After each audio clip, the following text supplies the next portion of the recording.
Right now, multiple firefighters are shot in Idaho while responding to a brush fire, although we know so far.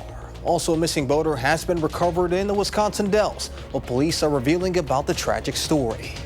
And we're following the death of a Milwaukee police officer after succumbing to injuries sustained during a shooting on Thursday. That's all coming up on News 3 Now at 10. Whenever a situation goes beyond the local resources, which this has, like I said, we have other counties that are here, we have federal authorities that are here, and we will neutralize this threat. Good evening and thank you for joining us tonight. I'm Jalen Banks. We're following breaking news out of Coeur d'Alene, Idaho, where 2 firefighters have been killed in an apparent ambush attack. The firefighters were attacked while responding to a brush fire in the Caneville Mountain Natural Area, just 30 miles west of Spokane, Washington. Federal authorities say this is an active situation that started around 4 this afternoon and has been ongoing. At about 6 this evening, FBI Director Dan Bongino posted online that FBI assets are on the scene to provide tactical and operational support for the active scene.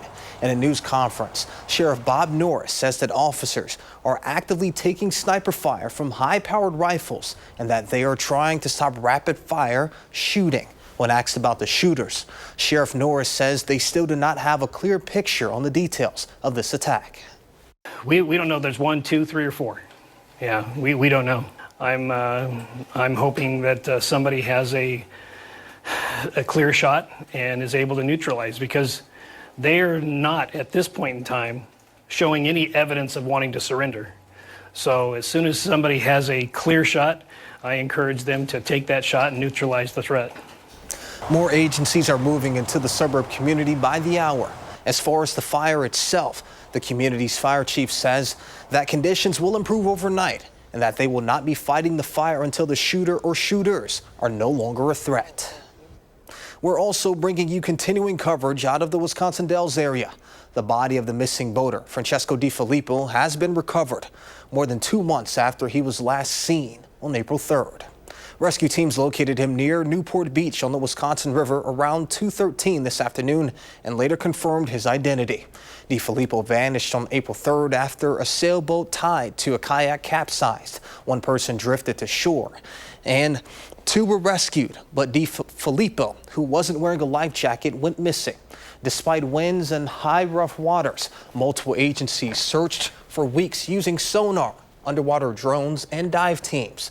The Wisconsin Dells police noted that the outcome is tragic. However, they hope the recovery brings a measure of closure for the families.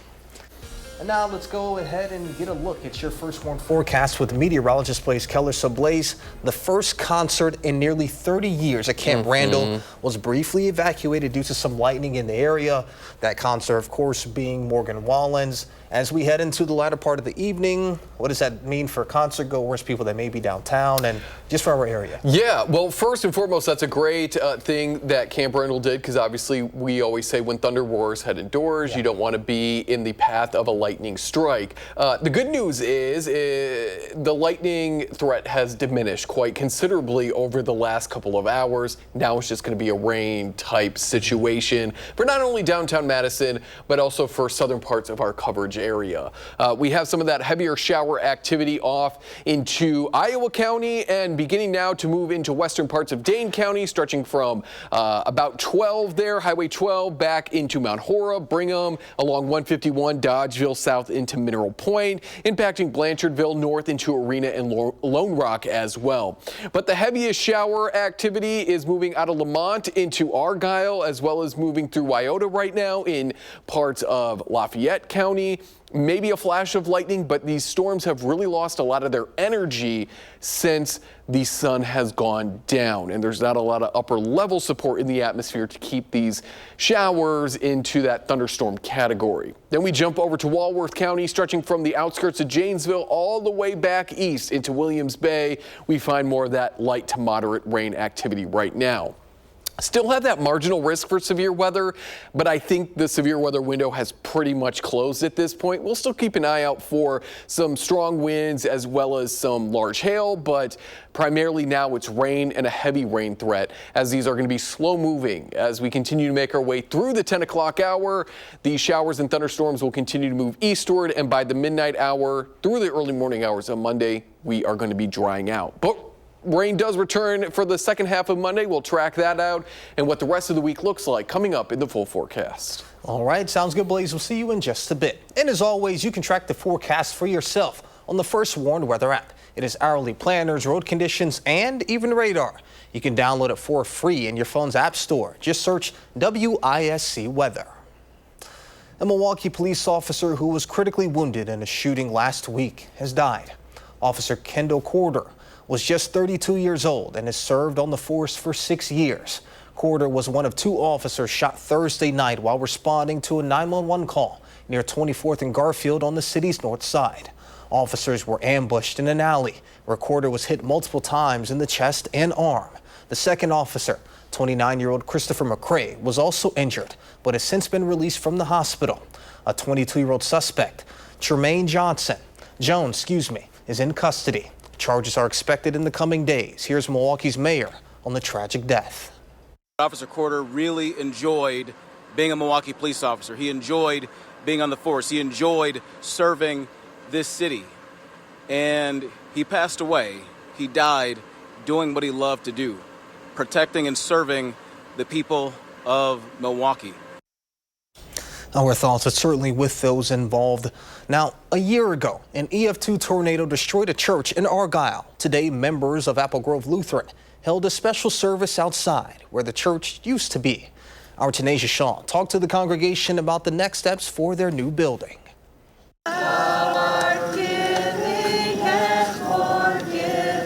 Sunday service at Apple Grove Lutheran Church is a long-standing tradition for the Yawn family. My grandma was baptized here in 1938, so it was her parents were members, and then she was a member, my mom, me, and now my children. An EF2 tornado destroyed the church home that Jackie and her family know and love in June 2024, erasing the physical legacy of 131 years. It's generally like you lost a family member.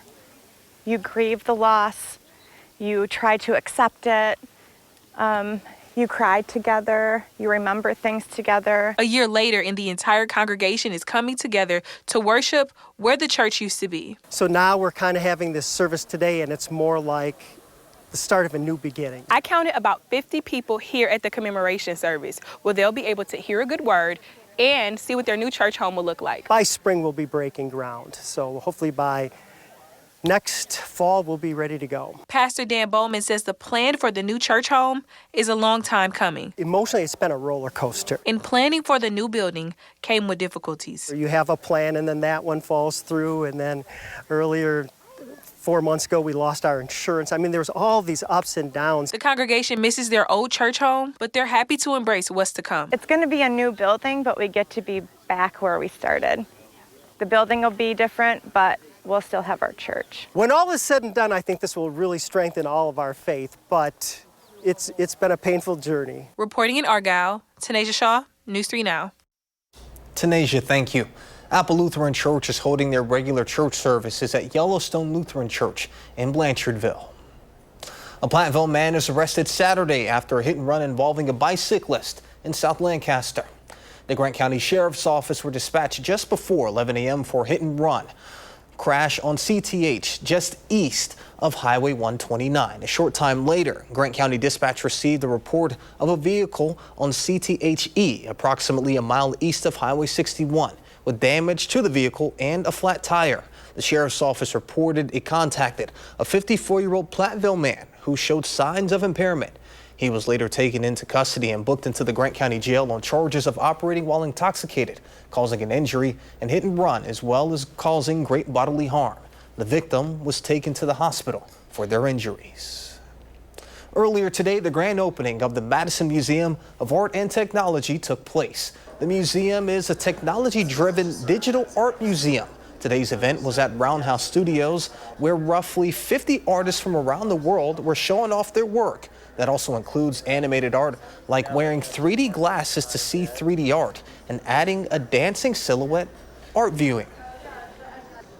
A lot of the art is made from code. It's generative art, which means that the artist writes code and then the code makes the art. And it's not AI art, so this is just lines of code. For more information on the Art Museum, just head on over to madmat.org. Coming up next on News 3 Now at 10, Blaze returns with a complete look of your First One forecast. And NOAA will stop providing some meteorological satellite program data. We bring you the answer why. Plus, the Senate held a key vote on President Trump's so-called Big Beautiful Bill early Sunday morning. What's next? For it after the break.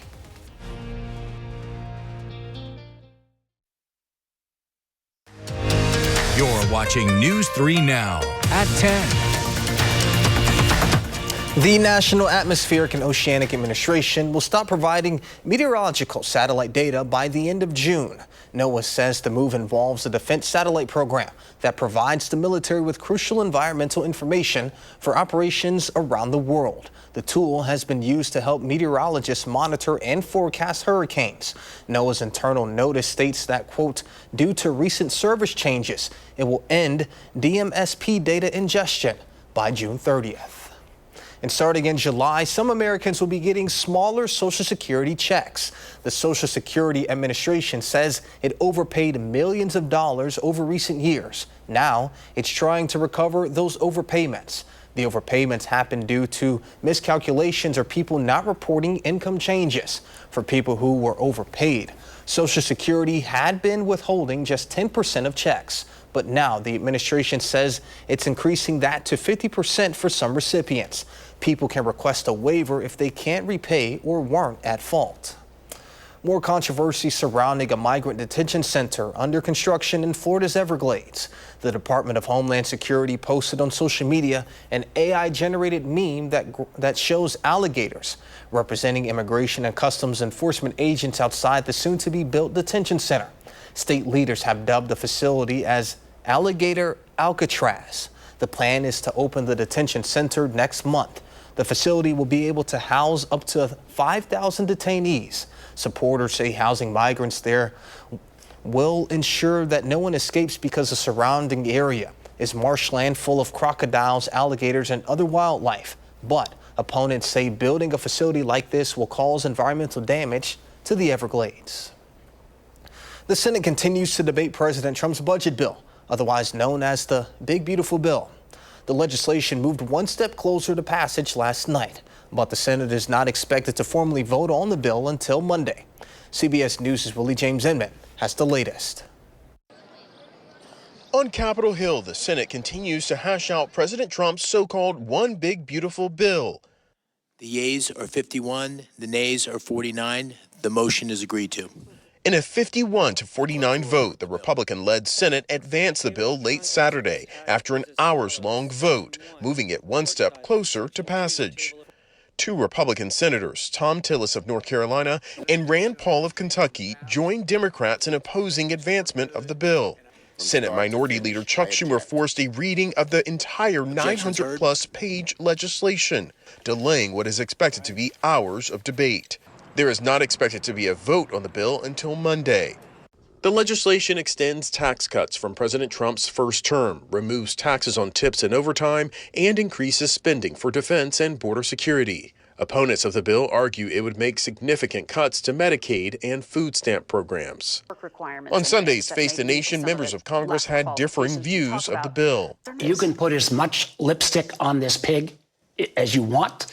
This will be a political albatross for the Republicans. Why? Because it takes 16 million Americans off of health care coverage with cuts to Medicaid and cuts to the Obamacare marketplace. Are you going to vote again for final passage if it looks like this? What I'm voting for is a border security measure, $80 billion, $12 billion to reimburse states like mine.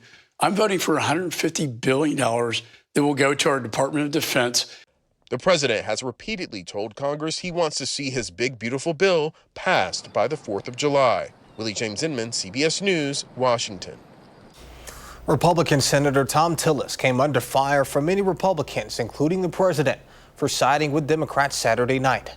On Sunday afternoon, Tillis announced his decision to not seek re-election.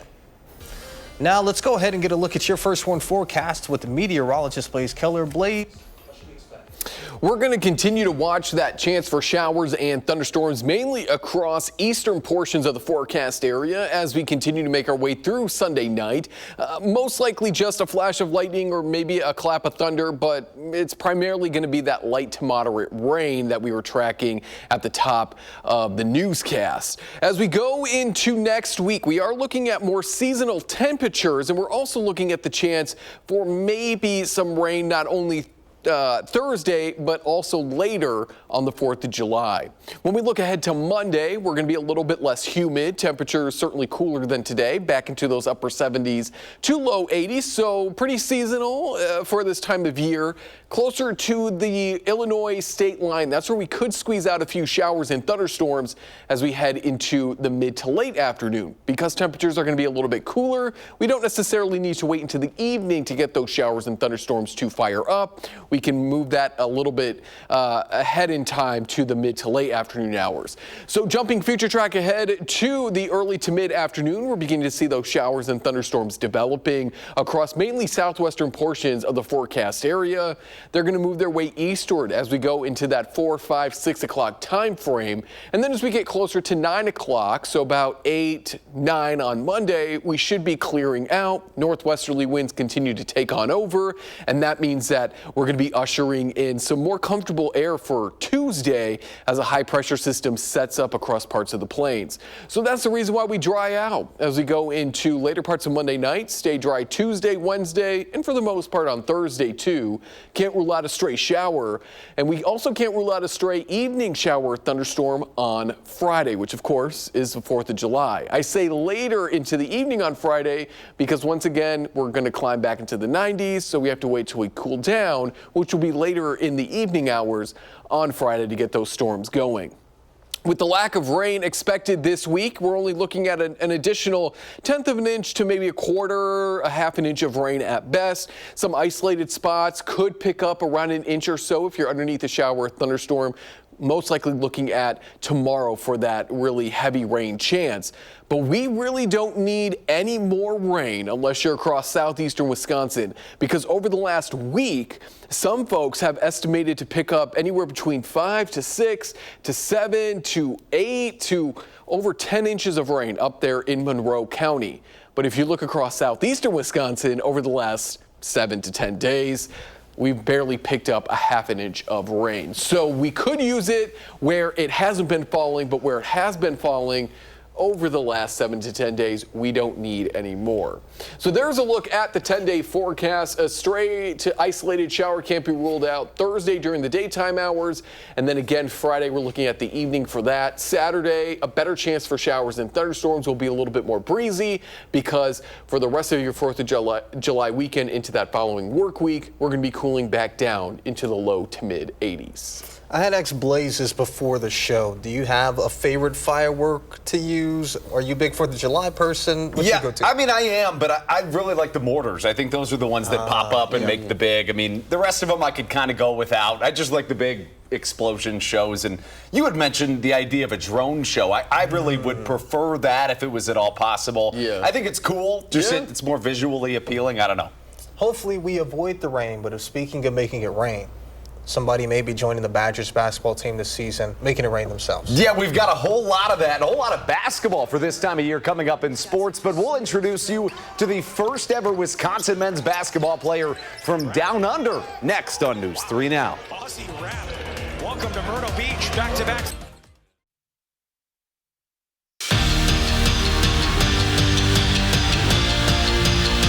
Austin Rapp tells me only his mom calls him Austin, and that's only when she's mad at him. Everyone else calls him Aussie. Upon transferring to Wisconsin, Rapp became the first ever Aussie, or Australian-born basketball player to ever play for the Wisconsin men. And he is poised to make a big impact right away. The big man hit 83 three-pointers last year at Portland, the most in the West Coast Conference, and the second most in the NCAA among all freshmen. Add in his defense and his rebounding, and he'll be a star at the Kohl Center in no time. But for him, he's just happy to be here in Madison. I'm a big college basketball guy, so I watch a lot of college basketball. So Fred Kaminsky, Nigel Hayes, those guys I've been watching. I used to watch them in those March Madness runs they used to go on. So I think Wisconsin is a spot where a lot of kids want to be, and so I'm grateful to be here. With his ability to be able to shoot and the size he's got, it'll be huge in the offense that we have going on right now, where we're scoring as many points as we can. So for him to have both the ability to put on the floor, shoot it, and get inside with his big body, it'll be huge for our team.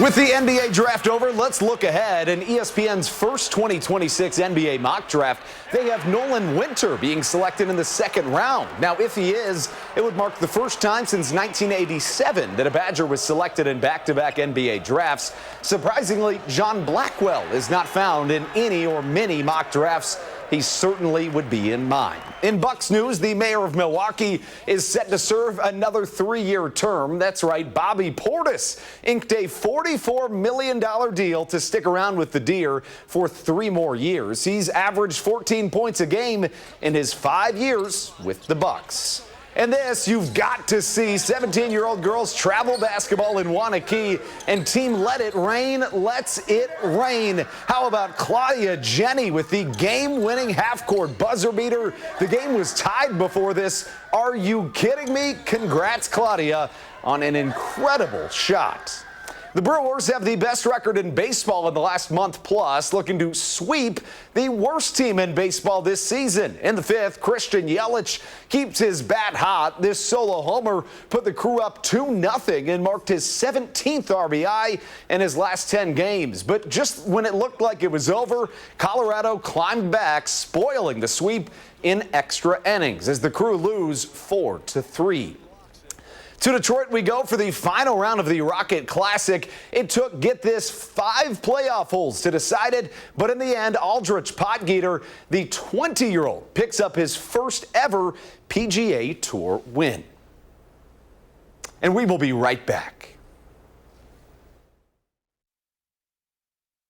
So, Andrew, real quick before we get to weather, how about that shot? Oh, that was unbelievable. Claudia Jenny, the 17-year-old, a tie game with it all on the line to hit that shot. It's pretty remarkable, and something tells me there's many more of those to come for her. Yeah, absolutely. It helps that it was tied, but still, the fact that she had the confidence to pull it and it was nothing but net, pretty awesome. Keep an eye on her for sure. All right, Blaze. She made it rain. Are the skies going to make it rain as we head into tomorrow? What's going on? My goodness. Yes, we're going to see that chance for showers and thunderstorms tomorrow. Definitely not as widespread as what we saw today, kind of hit or miss. Most of us will likely stay dry and seasonal underneath partly sunny conditions. Pleasant conditions through your 4th of July. We could see some rain, though, to end 4th of July going into that Saturday. All right, sounds good. Thank you all for joining us. Seinfeld is up next, and News 3 Now This Morning starts at 4:30.